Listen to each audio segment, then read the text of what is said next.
Claro. Voy a darle la bienvenida al ministro Salvador de Solar, que en la previa hemos estado hablando de la posibilidad de clasificar a Rusia 2018. Salvador es hincha, además creo que del Sport Boys, si no me falla la memoria.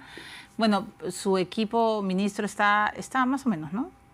Más o menos, Milagros Leiva está punteando a 5 puntos de ventaja. Está bien, sacado un empate de visita en Trujillo, está nuestro bien. Más cercano perseguidor. Está bien. 90 años el Sport Boys vuelve.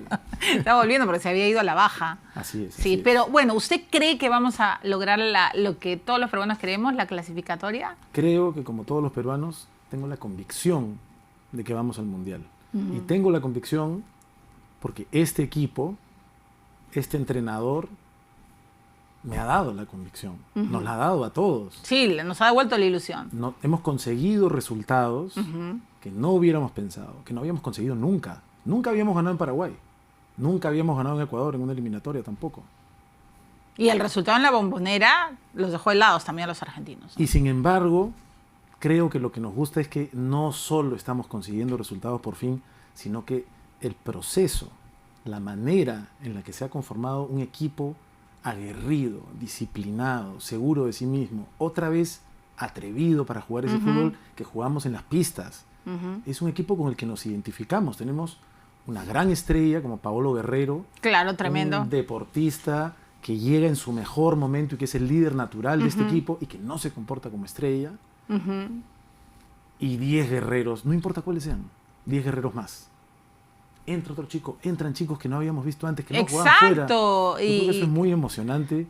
Lo que está pasando se siente, ¿no? Milagros, cuando sí. después del gol de Oreja Flores a Ecuador, que se formó el 2018 entre la camiseta de Orejas y Carrillo, como muchos supongo, con esa foto, tú dices, bueno, la vida nos está hablando, nos está diciendo que nos vamos a Rusia. Son señales, son señales de la vida, sí. Señales. Sí, ¿tiene cábalas usted? Porque, por ejemplo, entrevisté el otro día a Germán Leguía y me decía que él no puede ver el partido con nadie, que él tiene que verlo solo.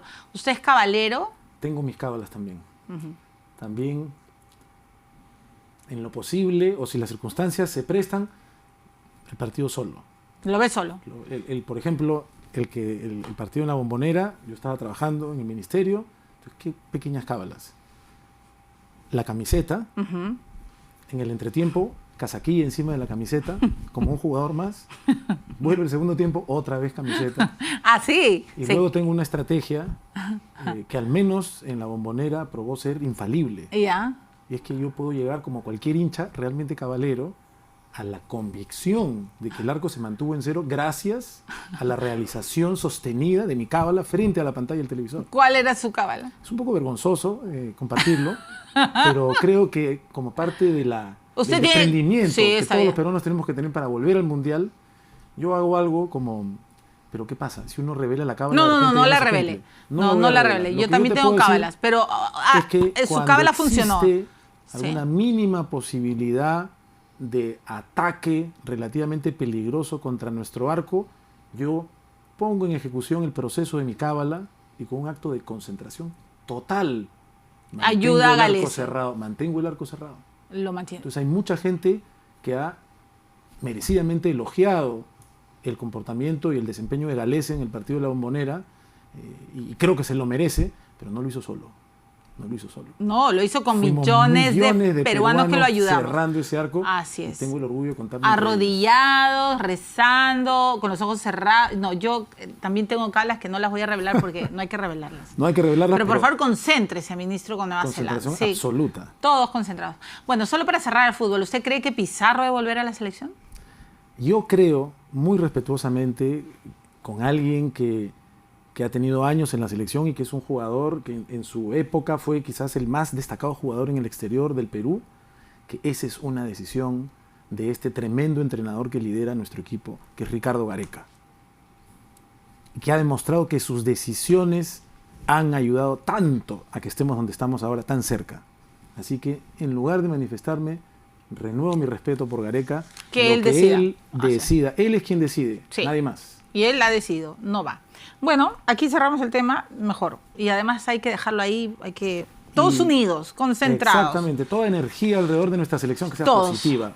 Unidad, no división. Exacto, unidad, no división. Bueno, entonces ha habido una división con el censo.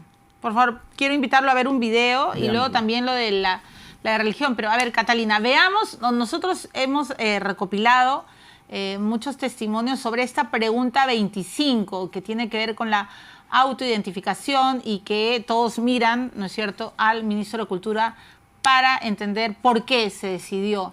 Por favor, Catalina, veamos el video. Acá no tiene que ver distinción de razas. Somos personas humanas y para mí esa pregunta está de más. La verdad he estado investigando incluso a qué pertenezco, viendo mis rasgos, mis familiares y todo eso. La verdad hasta ahorita no tengo definido qué voy a responder. Ya soy una mezcla, o sea, soy andino también de por todas partes, de Lima, limeño, de ascendencia africana también. Más me considero como mestizo. La realidad, yo soy mestizo. Lo dice, ¿no? Desde el momento que soy peruano, porque yo desciendo de españoles, desde el momento que ya soy peruano, y vivo acá, yo me considero mestizo. Diría que soy mestizo. ¿Por qué? Creo que es lo que más se acerca a lo que sé de mis antepasados. La verdad no sé mucho, pero creo que... ¿No has recibido información? ¿No has preguntado dentro de tu familia? No, más que nada lo haría por descarte. Siento que no soy ni quechua ni aymara, tampoco soy blanco, entonces debo ser mestizo. Muy bien, la pregunta 25 ha generado estas reacciones en el público, pero también entre los congresistas. De hecho, Mulder dice que él no sabe ni de qué raza es. Vamos a ver. También ahora hay una aspiración, no está en las preguntas, pero ya es una tendencia. En el caso, por ejemplo, de los transexuales, ¿no? Son, digamos, fisiológicamente varones y se autoidentifican como mujeres. Puede haber que una persona que sea de una raza se identifique con otra. ¿Cómo es entonces? ¿Qué cosa se pone? Y los que no nos queremos autoidentificar, ¿qué ponemos? Nos van a poner en ninguna. Y los que son de ascendencia asiática, como el caso de los hijos de Nikkeis, los hijos de chinos, etcétera, los han puesto en otros. Entonces, al final, ¿el resultado cuál va a ser? Otros van a ser más grandes que otros grupos étnicos. Entonces va a ser un absurdo. ¿Discriminatoria para usted? Para mí es totalmente discriminatoria.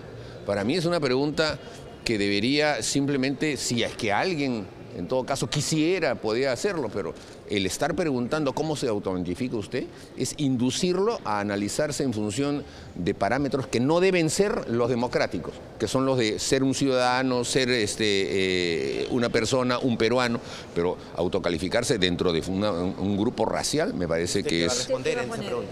Yo voy a responder lo que siempre respondo, porque yo ni siquiera sé qué raza soy, la verdad. Víctor Raúl Aya de la Torre nos decía que los peruanos pertenecíamos a la raza cósmica, o sea, cualquiera.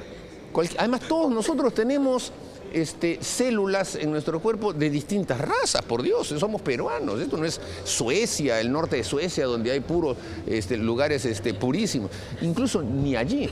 Así que la verdad es que eso me parece completamente antidiluviano, volver a posiciones, como dice el señor Matuk, arcaicas.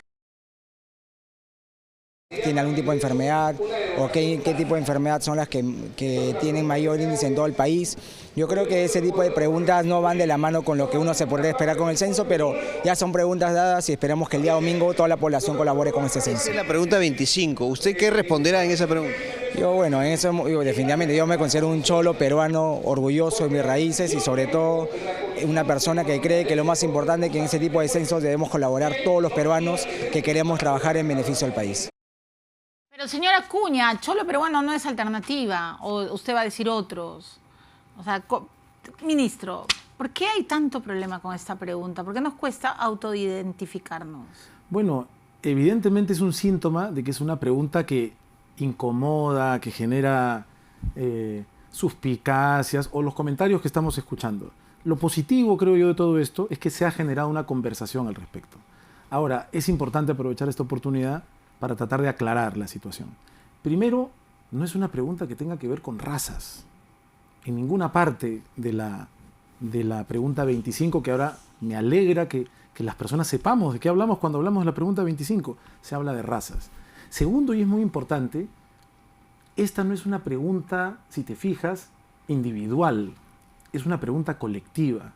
No te preguntan, Milagros, ¿qué te sientes? Nada más. Te preguntan, tomando en cuenta tus antepasados, tus costumbres.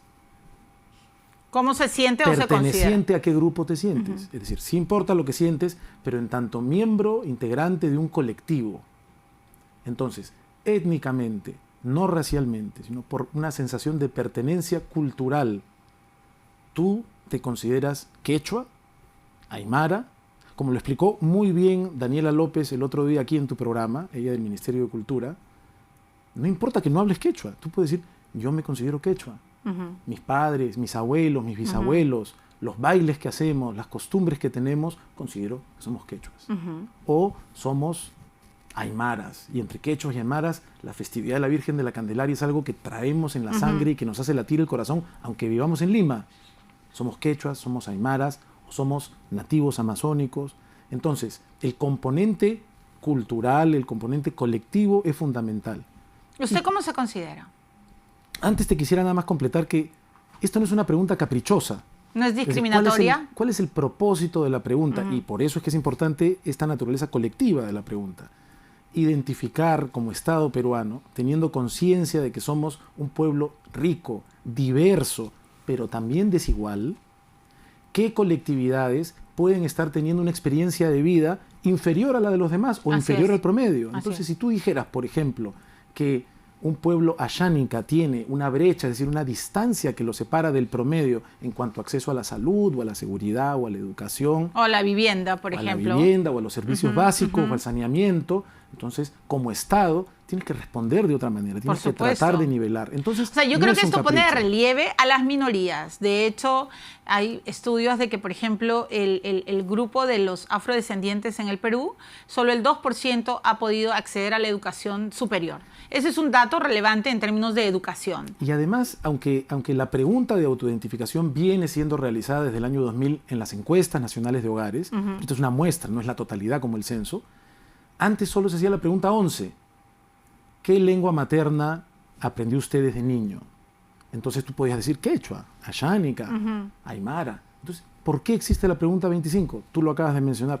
Por la población afrodescendiente, que queda absolutamente invisibilizada. Totalmente. ¿Por qué habla castellano? Y además son las propias minorías que han pedido relevancia, estudiarse. Y el concepto de minoría, Milagros, no es un concepto meramente cuantitativo. No. Es un concepto de vulnerabilidad, de falta de oportunidades a nivel histórico, donde tú como Estado te responsabilizas y dices, un momentito, queremos la igualdad de oportunidades, pero hay algunos que están más lejos que otros.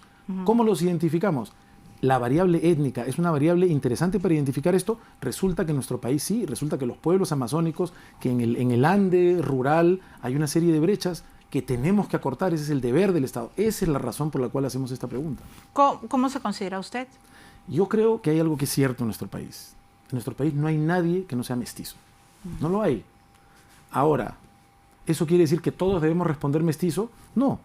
Es muy importante, por ejemplo, que los descendientes de japoneses puedan identificarse también como Nikkei. Se trata, igual que los Tuzán, los descendientes de chinos, de colectividades importantísimas en la historia de nuestro país, en nuestro presente. Quizá con las décadas, con más de un siglo, han conseguido apartarse del concepto estricto de minoría. Quizás no son tan vulnerables como lo fueron inicialmente. Y quizá por eso no se les consideró en esta comisión técnica explícitamente en la pregunta, aunque hemos colaborado en diferentes sectores por decir, por supuesto, uno puede decir soy Nikkei orgullosamente y orgullosamente peruano. En este contexto en el que todos somos mestizos, hay algunas personas en nuestro país a las que se les denomina también blancos. Entonces, en mi caso, yo siento que tengo que elegir entre blanco y mestizo. ¿Y qué va a decir? Y reconociendo que todos somos mestizos, yo diría que soy mestizo o blanco, yo podría decir, bueno, de repente yo formo parte de esta colectividad blanca que no necesariamente se identifica tan cerradamente como los grupos étnicos ayánicas, shipibo, conibo, aymara. Y usted, bueno, entonces usted se identifica como blanco y luego la religión. Esto es muy importante porque usted es el ministro de la Cultura. Por favor, Catalina, ¿podemos volver a poner ese video para que el ministro Salvador del Solar lo pueda ver y reflexionar con nosotros sobre lo que está ocurriendo en las redes? Señorita, adelante, por favor.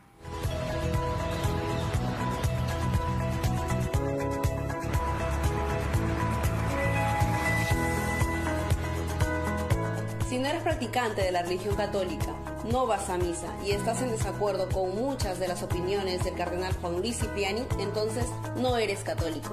Por lo tanto, en este censo no le digas a tu encuestador que lo eres, sino solo cristiano o de otra confesión, cerciorándote de que marque la opción otra.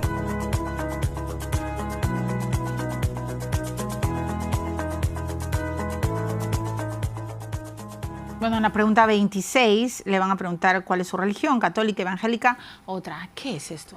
Bueno, yo creo que esto es evidentemente un video malintencionado. Por lo menos por dos razones. La primera, porque el protagonismo que se le da al logotipo del INEI y de los censos es tan grande que pretende darle un sabor, una apariencia oficial a este video. Este video no es oficial. Este video no cuenta de ninguna manera con el respaldo en absoluto. Esto no cuenta con el respaldo del INEI ni del gobierno en su totalidad.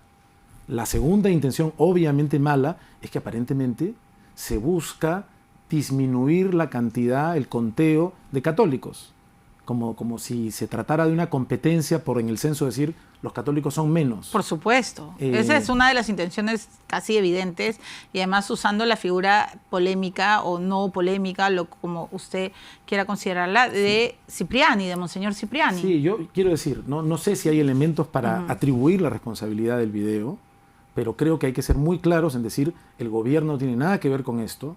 Y segundo, una persona puede identificar su religión y decir cómo se siente, independientemente que vaya a misa o no vaya a misa, que le guste o no le guste el líder formal de su iglesia. Si una persona se siente y ha sido criada católica, es católica. Si ha sido criada cristiana, judía, musulmana. Así es. Con la misma libertad que hay que responder a las otras preguntas, ¿no? Estoy de acuerdo. La fe no pasa por lo que pretende este video. Y hay que video. tener mucho cuidado. Lo sabemos, pero creo, Milagros, que es importante repetirlo. Hay que tener mucho cuidado en general con la información que circula en las redes. Hoy es muy fácil ser productor de información, es muy fácil generar información aparentemente cierta en esta supuesta etapa de la posverdad en la que vivimos. Entonces, las personas comprometidas con la información de calidad, los periodistas también, por supuesto, pero no solo los periodistas, seamos responsables, verifiquemos si se trata de información certera antes de compartirla y no compartamos aquello que es claramente falso, como esto. Sí, además, a veces siento, y no sé si le pasa a usted, ministro, que hay una intención constante, persistente de separar, de dividir, de generar ruidos frente a cosas que son positivas. Censar a mí me parece tan positivo, pero no sé a qué mentes tan enfermas hay en nuestro país que con la pregunta 25 han hecho tremendo rollo y no han considerado memes. Está bien también, hay que tener espacio para el humor, pero como dices tú, tratemos de preguntarnos con buena intención por qué está la pregunta ahí. En lugar de dividirnos, sepamos que es muy importante que nuestro Estado, no nuestro gobierno, los censos se hacen cada 10 años, que nuestro Estado, no importa quién gobierne, tenga información suficiente para mejorar las condiciones de vida de los peruanos, con un ojo puesto en nuestras minorías, en esos sectores de nuestra población que tenemos que trabajar comprometidos para que vivan mejor. Ese es el origen de la pregunta. ¿Hay espacio para las críticas? Siempre. Por supuesto. Tomamos nota y tratamos de mejorar, pero no perdamos de vista cuáles son los objetivos que estamos persiguiendo. Por supuesto. ¿Y cuál es su religión, ministro? Yo católico. Usted es católico. Muy bien. Y bueno, a mí me encanta la pregunta esta del jefe del hogar, porque también va a traer muchas novedades, creo. Ahora hay muchas mujeres que son jefes de hogar, ¿no? Yo me considero jefe de hogar. Por supuesto, ¿no? Es algo que ha venido cambiando. Sí, claro. En nuestro país. Hay cambios, y con el empoderamiento de la mujer va a poder ser visible cambios que también, tienen ¿no? tal velocidad que incluso desde el tiempo, digamos, desde el horizonte temporal periodístico, los podemos notar. Cuando normalmente uno tenía que recurrir al horizonte histórico para darse cuenta que medio siglo después se consigue este cambio, ¿no? Por supuesto que hay muchas mujeres que son, y desde hace mucho, jefas de hogar, ¿no? Lo importante es quién se responsabiliza del cuidado del grupo que vive en esta casa, del cuidado de la familia, de los niños, y eso que se responda. ¿Usted es el jefe del hogar o lo es su esposa? No, yo creo que es una cuestión compartida, ¿no? Como también en una buena cantidad de hogares, ¿no? O sea que imagino, señorita Catalina, por favor, si me puede, gracias. He visto un chiste que han estado compartiendo, antiguo, de Mafalda. ¿Cuál? Donde entran a preguntar quién es el jefe del hogar y dicen, Nosotros somos una corporativa, nosotros somos como una comunidad o algo así. No, sí, hay también la manera de educar ha cambiado mucho. Hace medio siglo era muy vertical. Cierto. No, somos una cooperativa, era la respuesta. Es una cooperativa. ¿No? Entonces sí, pero ¿quién es el imagino que cuando llegue el censador a su hogar, ministro, usted va a decir yo soy el jefe del hogar y su esposa va a decir yo también soy la jefe del hogar. Bueno, como todos los ministros, en realidad, yo ya fui censado. Porque usted ya fue censado. Porque voy a estar colaborando. Cierto, usted va a ser censador. No voy a ser específicamente un empadronador. ¿No van a censar? Lo que vamos a hacer es acompañar a empadronadores. Porque en Twitter están pidiendo que usted vaya a censar varias. No, vamos a ir, a apoyar esta medida, a tratar de resolver alguna duda. ¿Cómo maneja usted esa dualidad? Porque también usted habrá visto las enormes bromas que hay en torno a usted, ¿verdad? No sé si todas, espero. Las mujeres, cuando han dicho que los ministros van a ayudar en el centro, todos, por favor, que venga Pantaleón a empadronarme. ¿Qué es esto? ¿Cómo maneja usted, ministro, su pasado cinematográfico? Bueno, en general, por supuesto. ¿Con mucho rubor como ahora? Con mucho agradecimiento también, porque afortunadamente la gran mayoría de los comentarios tienen mucho cariño. Y, por ejemplo, en el caso de Pantaleón, yo no puedo tenerle más gratitud a ese personaje. No, claro. Que realmente me ayudó tanto en mi carrera como actor, pero no solo por lo que me ayudó, por la experiencia que fue, por ser parte de una película de Francisco Lombardi, basada en una novela de Mario Vargas Llosa, que fue una película peruana que ha recorrido el mundo. Entonces, que me sigan gritando Don Panta y que me hagan alguna broma al respecto. Lo primero que yo siento es gratitud, ¿no? Es cariño y gratitud. Sí, hay mucho cariño. Muy bien. Entonces, solucionado estos temas del censo, sí le quiero preguntar por algunos temas que aparecen en el imaginario colectivo y que también creo que deben de ser reflexionados por usted. Me estoy refiriendo básicamente a lo que ha sucedido últimamente en el Congreso con la señora Marisa García, que felizmente ha renunciado.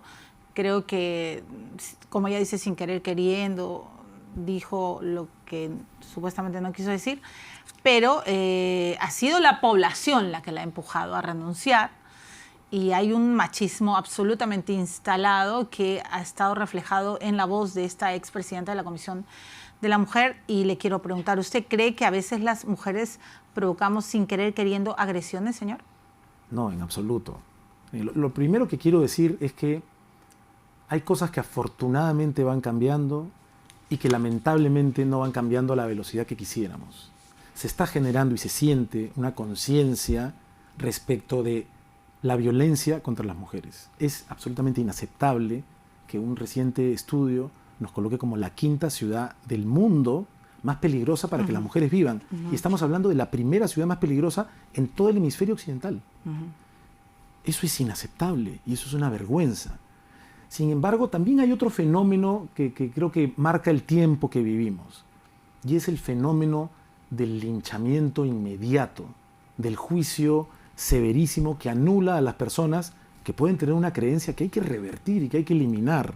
Y no me refiero a casos personales, persona por persona, sino en general.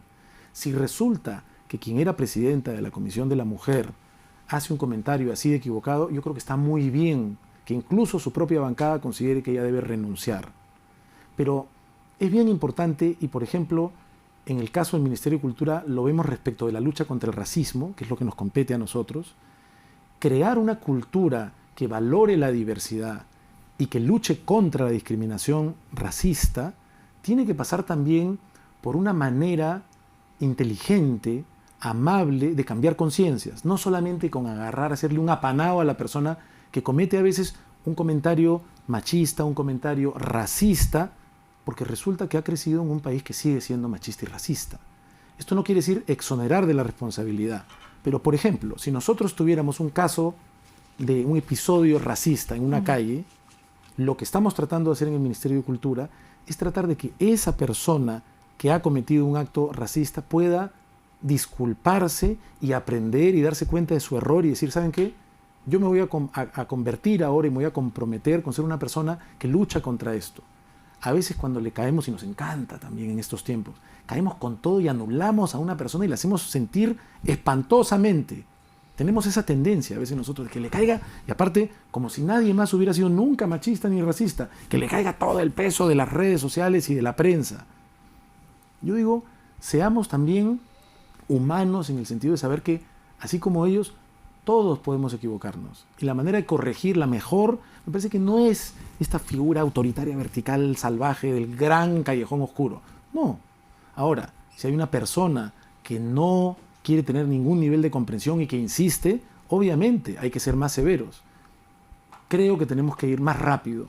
Creo que la conciencia de los jóvenes está cambiando bastante, pero no podemos permitir que haya mujeres que siguen siendo golpeadas y tantas veces asesinadas porque mantenemos una cultura que las mantiene vulnerables. ¿Hay que ser severos con Rafa León?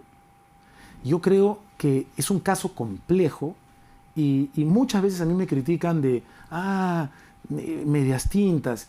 Y no, la verdad que sería muy fácil para uno decir, esto es blanco o esto es negro.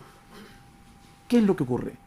Mi opinión respecto del ejercicio que hace Rafa León a través de su personaje, la China Tudela, es que a mí me parece que en muchos casos, en demasiados casos quizá, está siendo ofensivo y desagradable y denigrante. Y en algunos casos, en los que el Ministerio de Cultura también se ha pronunciado, racista.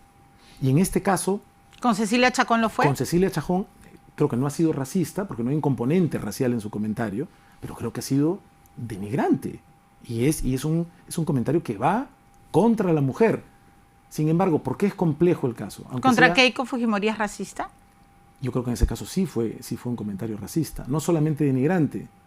¿Por qué? Porque estaba el componente de una frase que hacía alusión a sus antecedentes, a sus padres ancestros japoneses. Sí. En ese sentido hay un componente racial, por eso el Ministerio de Cultura se manifestó. En este otro caso no. Pero dicho esto, y dicho que a mí no me parece agradable lo que hace, creo que hay que tener mucho cuidado con la libertad de expresión y con la sátira política, no porque provenga de alguien que escribe en caretas y que es conocido como Rafa León. En general, el Perú tiene una larga historia de sátira política. Hace poco me parece que Mirko Lauer comentó también el tema haciendo esta referencia. Hay que tener cuidado con la libertad de expresión, y la libertad de expresión desde la sátira y desde la caricatura muchas veces cruza la barrera de la ofensa, lo hace.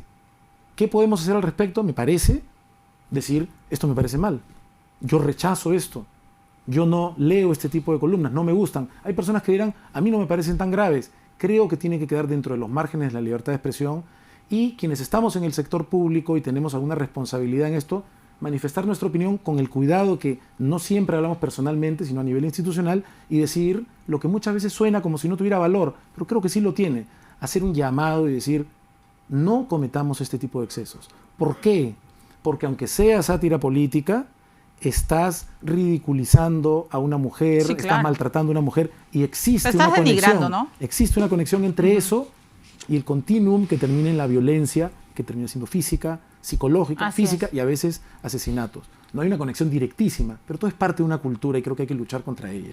Ayer con Aldo Mariategui comentábamos, y bueno, ambos somos periodistas y decíamos, o sea, uno puede criticar un exceso, pero yo no avalo censuras y tampoco emprendimientos políticos para boicotear a una revista, porque aquí el problema es el autor, ¿no? Claro, y además... Y además es una revista que, por ejemplo, conmigo no ha sido nada ¿qué puedo usar? ¿Cómo puedo usar la palabra? Amistosa, digamos. No, para nada.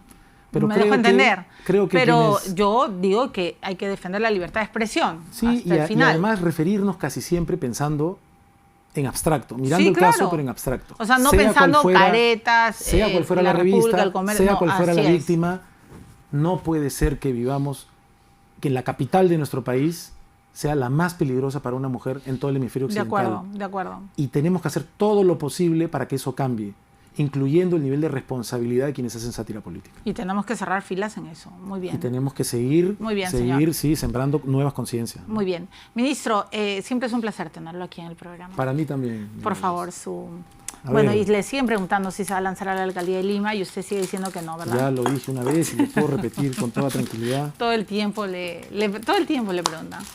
Sí, pero bueno, ¿qué dirá ahora? Viene luego el jefe del INEI, el señor... que hemos estado haciendo un trabajo Aníbal también conjunto, Sánchez, sí. Estuvimos juntos en Lima claro, lanzando la pregunta 25, también en Iquitos. Yo sí estoy de acuerdo con la pregunta 25 porque creo que se se va a saber muchas cosas de las Dice minerías. mi ¿Qué galleta, enfréntate a la realidad. Ya ve. ¿Cuál es su realidad hoy día? ¿Qué es, ministro?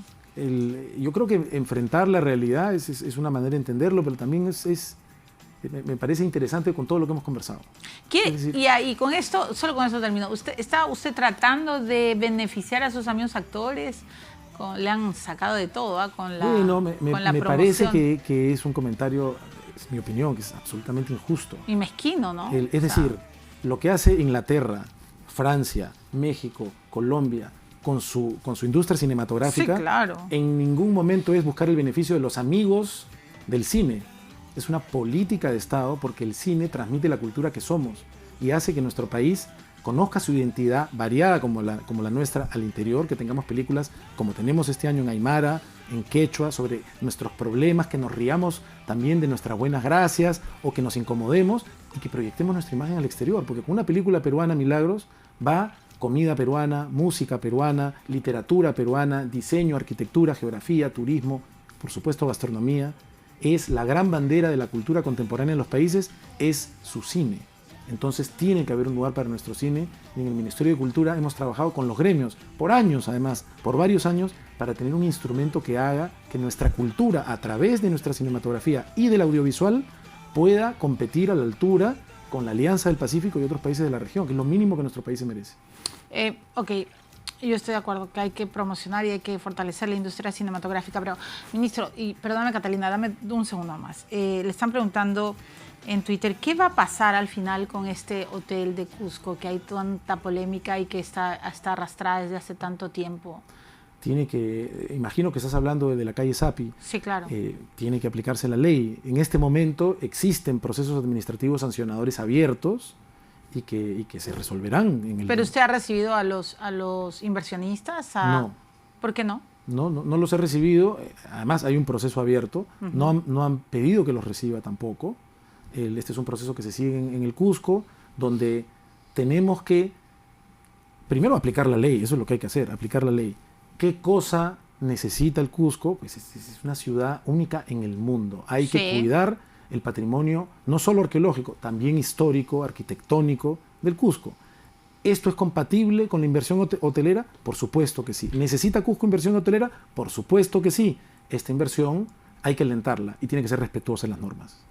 Claro, pero si hay una inversión que ha estado acorde al Estado de Derecho y luego se le para, ¿qué se hace?